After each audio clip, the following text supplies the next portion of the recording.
Welcome to another episode of Theological Pipe. News, culture, sports, politics, and everything else from a theological perspective. It's all summed up in love. What should I do? Tell me. God is good. Give it to me, give it to me, give it to me, give me peace. Give me peace. Put that in your theological pipe and smoke it. Hey, welcome to the first episode of Theological Pipe, and I really think I'm just going to keep going. I've stopped and recorded and stopped and recorded. I'm just going to go. If I make a mistake, so what? It's the first episode. I'm still learning software and microphones and stuff that's going on, so hope you guys are doing good. Theological Pipe, what we're going to do is I'm going to keep this episode short, kind of let you know what we're about, what I'm going to try to do over the next few episodes and where we're going. Theological Pipe, we'll have a YouTube page, and I'll probably put the recording of this on the YouTube page. We have a Twitter page at Theological Pipe, so if you want to interact with us or have questions or comments or concerns, go to the Twitter page and get on there and do at Theological Pipe. And you could do that. And we're going to probably get this on Spotify, Apple. We'll get it on as soon as we can onto some podcast pages as well. So glad you guys are here. My name's Chris. And what Theological Pipe is, I think I'll start there of what I think or what I hope is going to happen. You heard in the intro, it's sports and culture and politics and just everything from a theological perspective. And I don't mean from the perspective of I'm going to try to convince you to be a Christian. I am a Christian. Jesus Christ is my Lord and Savior. All those things that a Christian would say. But the goal of this podcast is not to get you saved, so to speak. Now, if that happens, that's great. The idea is to get you to think of things and look at things from a different perspective than what you normally get on the news, from people on the mainstream news networks and Hollywood and culture. Even though the vast majority of people in the United States of America are believers in something other than themselves. Very few people identify as atheists. There was just a survey that went out, and Gallup does this. I think it was Gallup did a survey, and they do it every year, and they kind of look at trends. And what they did is in 2019, they found that over a 10-year span from 2009 to 2019, the number of people in the United States who identified themselves as atheist doubled. And when I read that headline, I was like, "Oh my gosh, that's huge." Well, it doubled from 2% to 4%. So the number of people that took this survey, and you know how they do surveys, the number doubled, but it went from 2 to 4%.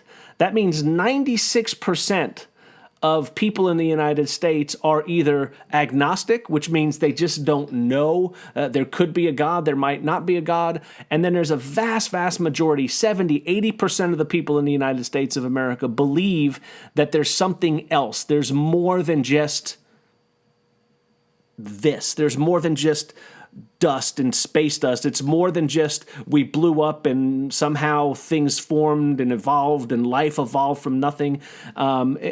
Most people believe in a higher power of some sort. So the idea of this podcast, again, is not to get you saved. And I thought about doing a podcast like that. I got a degree in theology. I have a church. I preach. And I thought, if I were wanting to have someone listen to someone who is smart and who knows how to defend the faith and is really good at Christian apologetics, I would tell them, go listen to William Lane Craig. Go listen to Rabbi Zacharias. Go listen to Frank Turek. Go listen to other guys that defend the faith, even from a scientific perspective. Alvin Plantinga. These are men that and people that can do it better than I can.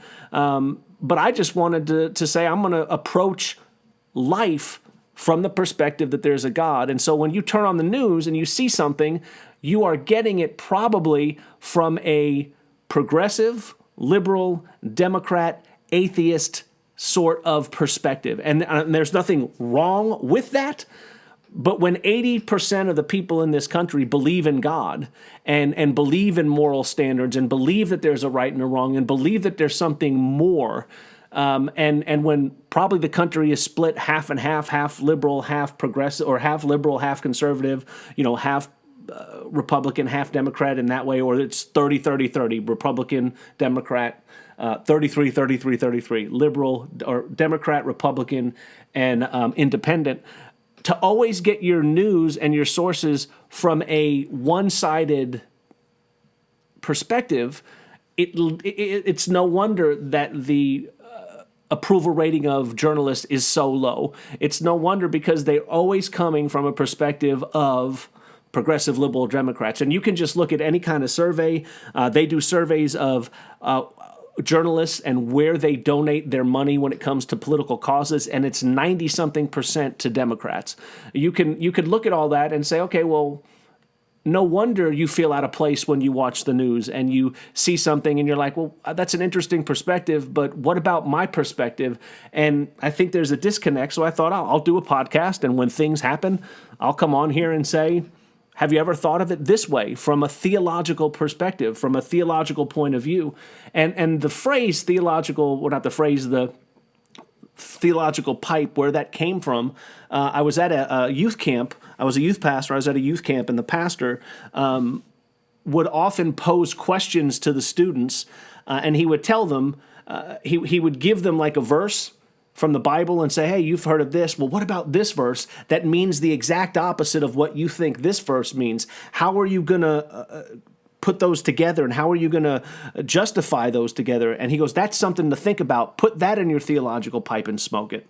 And I think that putting things in your pipes and smoking it is just a way for us to wrestle with things, to think about things, to look at things from a different perspective. And that's where theological pipe came from. The idea of this podcast is to look at things from a different perspective, and maybe to wrestle with things from a different perspective, and even to say, hey, here's what one group thinks, here's what another group thinks, here's what another group thinks. Why don't we put that in the theological pipe and smoke on it and think about it and wrestle with it and discuss it, and maybe we'll come to an understanding. And again, the idea for me is thinking from the perspective of there is a God. There is a God, and that's the perspective I'm going to come from. And I was thinking of an example, or a really silly example, to give you on this first episode. A few months ago, this is a bad example, but I'm going to do it anyway. A few months ago, the Houston Astros were caught cheating. They cheated when they won the World Series, and they basically, from what we understand, is used video cameras to video the catcher as he gave the signs, and then the signs that they caught on video would be given to people in the dugout, and then the players would bang on a trash can, 1 for a fastball, 2 for a curveball, 3 for a changeup, and it would alert the hitter what was coming next. And so if you play baseball and you know the pitch that's coming, it makes it a lot easier for you to hit the ball. And so they cheated. They outright cheated. And if you go look at the stats from that World Series, they played the Yankees. If you look at the stats when they look at let's just look at their batting average, when they were at home, when they were cheating versus when they were on the road, when they weren't cheating, it was night and day different. They were cheaters. And so they got kind of called out on it. And what's the first reaction that anyone does when they get called out on something? Well, they're going to deny it. They're going to deflect blame. They're going to blame somebody else. But the Astros, no, we didn't cheat. No, this is ridiculous. But more and more information came out. More and more evidence came out that they were cheating. Major League Baseball did an investigation. They started firing coaches. They started suspending coaches. And so you knew that something was there. But the players, didn't happen. And so we're watching this play out. And if you were on Twitter, if you were on social media, if you were watching the news coverage, let's just use Twitter, for example. If you were on Twitter, a lot of fans, a lot of people who just watched the game were incensed. Cheaters, they don't like cheaters. That's ruining the integrity of the game. It's wrong. It shouldn't happen, especially using videos and doing what they did. People were incensed, and some people were even saying, oh, they should forfeit their World Series victory. And some people were saying, well, the players should be suspended or fined in a large manner. But if you watch the journalist, and yes, even sports journalists suffer from that one-sided perspective, liberal, progressive perspective that we talked about that most journalists have, their reaction was very muted, was very almost like, it happened, what are we going to do now? And here's what they cheated. They cheated the game. they cheated themselves, they cheated the integrity of the game, and they lied about it. So that's horrible on so many levels. And so I would have said at the bare minimum, whatever, I think if you win the World Series, each player gets a certain cut. At minimum, every player on that team that won the World Series that made money should have to give that money back. They should be fined that amount, if not more. That's at minimum. I wouldn't even be opposed to some people getting suspended. I wouldn't be opposed to, harsher things for the team as a whole. Something more should have happened than just a few coaches not being able to coach. And the problem, the biggest problem for me is, again, the players' reaction. Had the players come out and said, "Man, we're caught. We are so sorry. We didn't mean to do it." And I shouldn't say that. We meant to do it. We were caught up in winning at all cost. What a horrible, horrible thing that we did. We're sorry. We are asking Major League Baseball, whatever penalty they want to give us, we'll gladly accept. We're going to do this. We're going to do that. If they would have came out and at the beginning said that they were sorry, America is a very forgiving place, because that's what a belief in God, and especially a Christian God, does, is forgiveness, grace, and mercy. And so if you come out and admit it, I think the reaction from the fans would have been subdued. But you see it now. Go to any Houston Astros Twitter page. Go to any Houston Astros coach's Twitter page. Go to the Astros Twitter page. And when they post something, go read the comments. They still are calling them out on being cheaters. Had they just admitted it, I think this whole thing would have, I'm not saying it would have been a non-issue, but it would have blown over. And that's sort of the perspective that you didn't get, that most people wanted them to admit that they were wrong and that there should have been punishment. For the media, it was like, well, they got caught and hey, some coaches paid the price and they're going to have to live with this. No, they really cheated the game. It reminds me of something that happened 10, 15, 20 years ago when Mark McGwire, Sammy Sosa, Rafael Palmeiro were staying in baseball for some reason. But when they were caught up in the steroid era, and they got before Congress and they got before people and they pointed their fingers at people and said, "I didn't take these things, and how dare you accuse me of this?" And the whole time they were doing that, they were lying. They were lying. And they knew that they were cheaters, and they knew that they were taking it, but they lied and lied and lied and lied. And it was, at least then, most people even now say they were cheaters and they know that they were taking it. There's one guy, and I think there's a couple others, but one somewhat big name that handled it totally different. And for me, I have utmost respect for Jason Giambi. So, A-Rod, cheater. Mark McGwire, cheater. Sammy Sosa, cheater. Barry Bonds, cheater. And I have no problem with them never being in the Hall of Fame. No problem whatsoever. Were they talented? Yes. Would they have been in the Hall of Fame without steroids? Probably. But I don't care. They cheated, and they knowingly cheated and lied about it. But Jason Giambi, I don't think he's a Hall of Fame player, but Jason Giambi got busted for steroids. The next day, he came out and issued a statement and basically said, "I did it. I'm sorry. I got caught up. It's never going to happen again." And so when you start talking about players that were caught up in the juicing error, you probably don't include Jason Giambi. One, again, he's not the level of Barry Bonds and Palmeiro and Sosa and McGwire, but also he admitted it and he apologized and said it's never going to happen again. And I think that's what people are looking for, is honesty, integrity, doing the right thing. Even though we live in a world that's full of gray areas, there is a right and there is a wrong. Taking steroids is wrong. Admitting it and admitting you were wrong and saying you're sorry, that's the right thing to do. Stealing signs the way the Astros did with technology and banging the cans and all that stuff and then lying about it, that's wrong. And there should be consequences. And I would love for someone to just say, "Hey, man, we did it and we're sorry. We got caught up in the win at all cost attitude, and that's not something we want to do for ourselves, and that's not something we want to teach our kids. That's not something we want to teach our fans." And so if this podcast were around back then, that's what I would have done if I'd covered the Houston Astro incidents and stuff like that. And there's other incidents we can talk about. So there's a right way and a wrong way to do things. And for me, it comes from a theological perspective. There's standards, there's objective standards, there's objective morals, there's a right and a wrong. And our job is to kind of navigate through that and see what we can think about. And so as I do that, we want to do that and then maybe say, okay, did you ever think of it that way? Did you ever think about apologizing versus not apologizing and then blaming someone else? Well, put that in your theological pipe and smoke it for a little bit. Think about how would you have reacted in that situation. Here's the part that most of us don't want to admit. Even though now I can stand on my high horse and say, you know what, if I was a Houston Astro when I got involved in that, when we got caught, I would have been front and center apologizing. That's so not true for me, and it's probably not true for you either. If most of us, if we got caught, we would do exactly what they did. We would deflect, we would blame other people, we would deny it, even if the evidence came out convicting us, because nobody likes to admit they're wrong.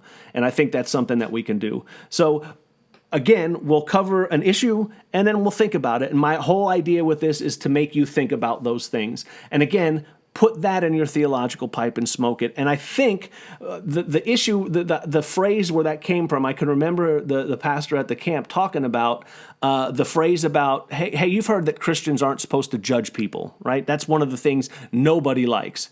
And even non-Christians will throw that at Christians who start telling them, hey, you probably shouldn't do that, or you shouldn't do that, or you should act this way.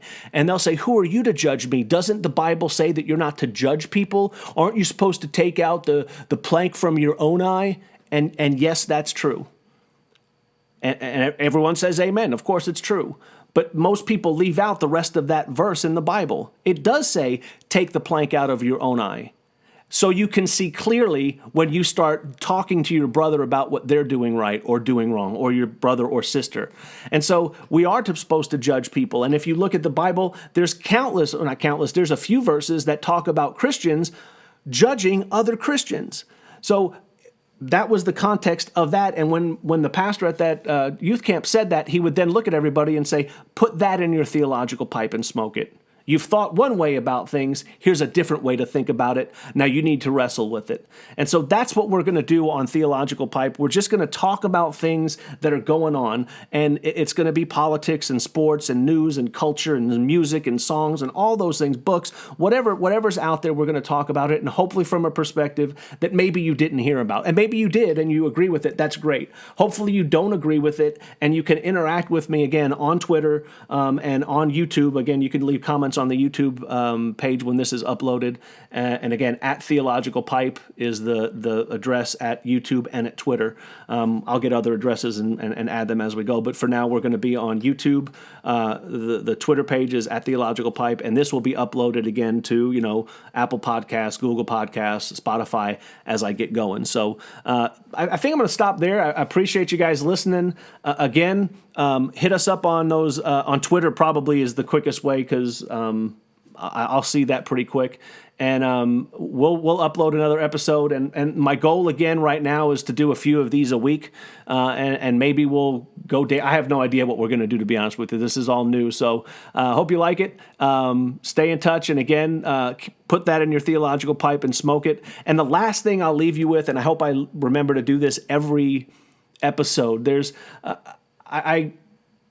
I love movies, and I like the fact that a lot of movies these days, or TV shows these days, when they portray fathers, they always portray them as like bumbling fools, right? All dads are just idiots. But back in the day, if you go back, sometimes you would see really, really good dads. And I love those movies that had a father and a son's growing up or a daughter's growing up and they're in a tough situation and they'll say, yeah, I remember some advice my father used to give me. And then they go through this incredible piece of advice. And I was thinking about my kids. I have a couple kids and I was like, man, I don't have any, I don't know what they would say if they said, hey, did your dad ever give you any advice? And I don't know that I did. I'm sure I have, and I'm sure I've said some things that stay with them. But I wanted to give them something that they could always remember. And so I wrote down a few things, and I'll go over these another time, but there was the first, one of the things that I wrote down, or one of the things I sent to them on a text is, I wish I had great advice for you, but there's one piece of advice I can give you, and this is it. Be nice. That's it. Be nice. If you could be nice, that especially in today's world, that will take you places that if you weren't nice won't take you. Sometimes just doing normal things these days, things that should be commonplace, holding the door open for someone, saying thank you and please, complimenting someone when they do something nice for you. So I told my kids, just be nice. So if I die and you say, what did my dad always used to tell me? He always used to tell me to be nice. I think if you could be nice, the world is going to be a better place. And so beyond putting things in your theological pipe and thinking things from a different perspective and realizing that not everyone thinks the same way and we can respect each other's differences and hopefully learn from each other. And so I hope that's what this podcast does, is that we can wrestle with some issues and put them in a theological pipe and smoke them and talk about them. At the end of the day, when we leave, I hope just be nice. Be nice to people. Being nice to people is such a good thing. And it really, really, especially now, the world needs it. Just be nice. So until next time, be nice. Be excellent to each other.